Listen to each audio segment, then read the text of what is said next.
Welcome to Personal Development Mastery Podcast, and this is another snippet of wisdom where I select my favorite, most insightful moments from previous episodes. Today's snippet comes from my guest Martin O'Toole, who talks about the deep regrets people face at the end of their life, the end of their journey, and how to embrace presence, awareness, and unplugging from the illusion of modern life. Let's dive right in. You have a quote in your book by Eckhart Tolle which reminded me of something I had read many years ago when I went to Mount Athos, the holy mountain in Greece. And there was a big sign on the wall and it said, if you die before you die, then you won't die when you die. And I was so impressed, I was mesmerized by that quote. I took a photograph of it and I was trying to contemplate. And I was in my late 20s at that time. What does that phrase, die before you die, so that you won't die when you die? Yeah, it's a great question, and it's obviously a great prose. I use, as you've identified, I use something similar by Eckhart Tolle in the book, and indeed I talk at length about what I refer to as the gift of life within a life, and this plays to your question. Ultimately, we can, if we are not careful, spend our entire life not living. Or perhaps it might be more appropriate to say not being. We are born into a system of materialism, of consumerism, of control, where various authorities and organizations and corporations are very keen for us to do certain things, essentially so that they have control, so that they make more money out of us, whatever those drivers are. We live often in the illusion of freedom, where actually, if you have a kind of a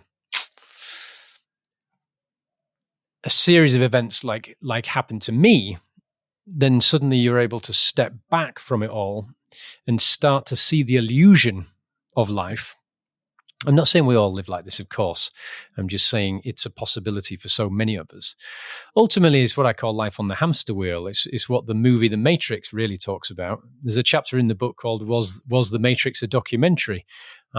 Essentially making these observations that if we're not careful, very early on, we're encouraged to get ourselves in significant financial debt, go to school, learn a lot of things we're never going to use, but we do also learn how to do as we're told, get onto the hamster wheel, into some sort of a career that for many of us, sadly, is immensely unfulfilling.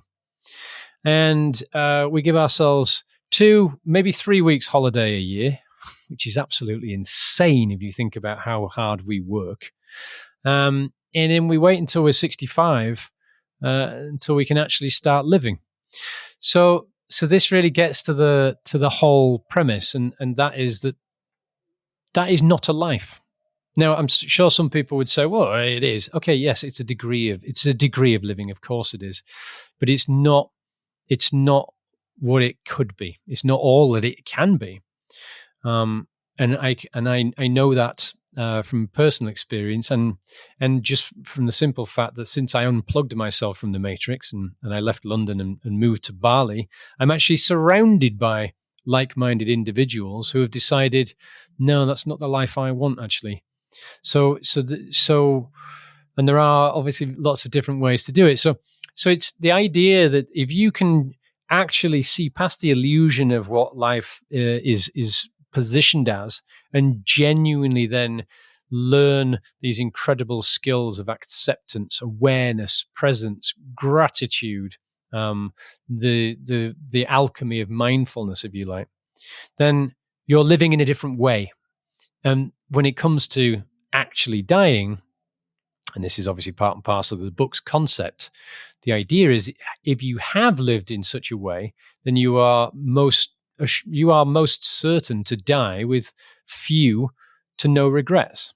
And that's the précis to the book, really, is talking about research, albeit some anecdotal and some scientific, that talks about deathbed regrets. And when you look at these regrets, it's actually quite heartbreaking. It's people saying, I wish I'd taken better care of my body. I wish I'd said I love you more. I wish I'd spent less time at work and more time with family. I wish I'd had the courage to express my true self. I wish I'd known that happiness was a choice much sooner. That one breaks my heart every time I say it. So these are the things that people are saying when it's too late for them to have that life that they could have had. So the whole premise of the book is to essentially say, we in the West have a bit of a bizarre relationship with death, with permanence. We put it off. We deny it. And in doing so, we are also denying the magic of true living, or living well, as I like to say. Thank you for listening. You will find a full conversation with Martin O'Toole in episodes 316, 317. The link is in the show notes. If you have been resonating with the conversations in the podcast and feel like you are at a crossroads in your life, I offer one-to-one coaching to help you gain clarity and step into your next chapter with confidence. If that sounds interesting, reach out to me using the link in the show notes and let's have a conversation. Until next time, stand out, don't fit in,